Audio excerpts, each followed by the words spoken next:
government here acted pretty quickly. They introduced a lot of restrictions.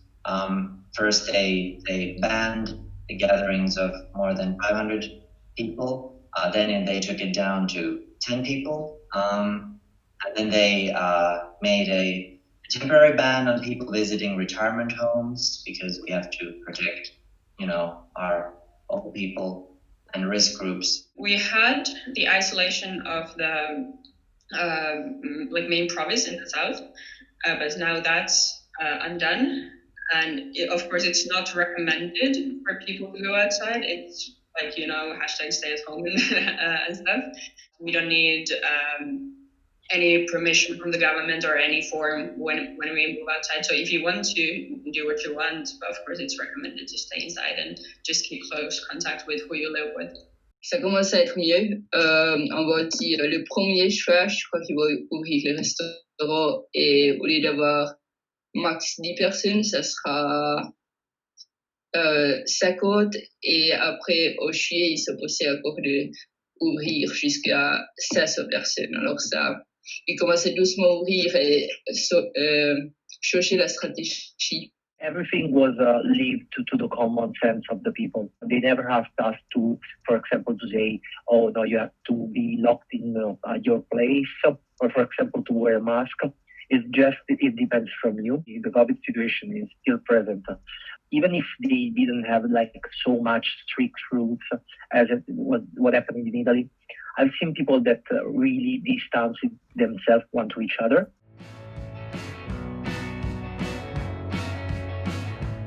My idea of the COVID situation is really influenced from the situation in Italy because, as you know, I have my friends and my parents and everybody in Italy. In the first period of the COVID, I was a little bit scared because I was looking what was happening in Italy, and I was seeing that there was lockdown in Italy and everybody were locked inside their places, and I was scared because here was so easygoing. People were so easygoing for this COVID, and I was a little bit scared. En fait, les plus grosses choses, c'était peut-être juste le bac et l'application pour l'université. Pour moi, personnellement, ma mère, elle a perdu son travail. Moi, maintenant, pour le temps de crise, et mon père, il a aussi été obligé de redescendre de 5 à 2 jours de travail. I was working at a hotel alongside my studies before the thing hit. The hotel, they laid us off because obviously if you're in the hotel business and there's a pandemic like this, not great. My dad belongs to the risk group, so I've had to kind of not visit him. He lives together with my mom, so I've gone there, but taken really good care that I don't hug him or anything like that, just to, keep it.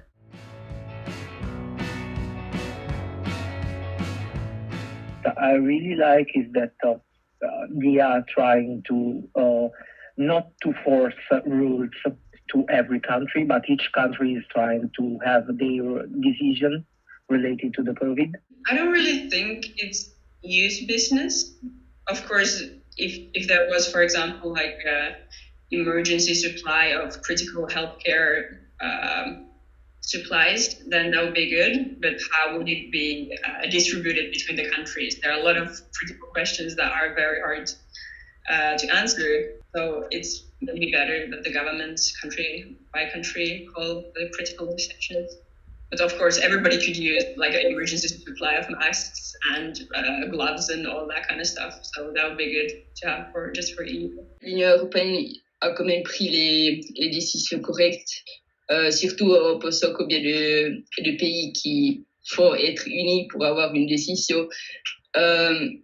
Mais j'aurais peut-être quand même voulu voir des décisions un peu plus vite et plus unies. I don't think it's been that great.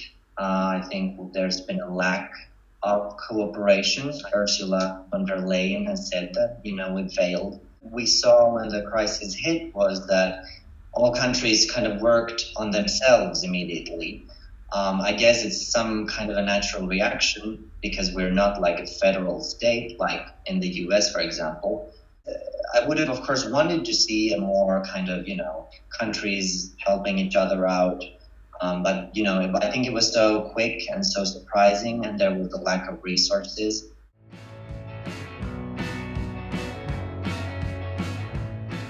You need to bring a standard of health in the whole Europe. So if, for example, Germany or Finland or other countries can handle the crisis, I think that they need to help the other countries to handle better this crisis.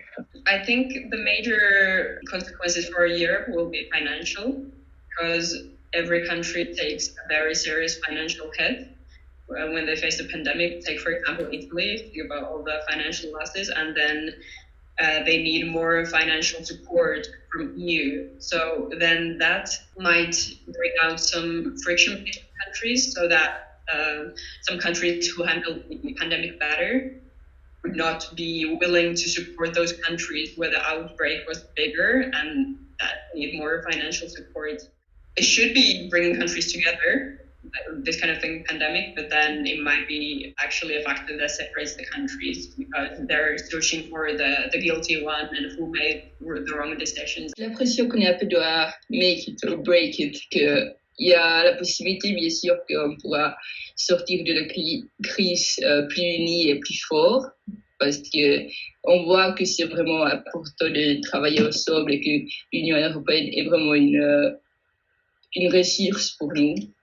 Mais en même temps, j'ai aussi un peu peur que, par exemple, le populisme va monter à cause de la crise qu'on a. Might end up in a situation at the end, maybe in 20 years, where it will be a more dynamic union in the sense that countries will work together on issues that they want to work together with on other nations.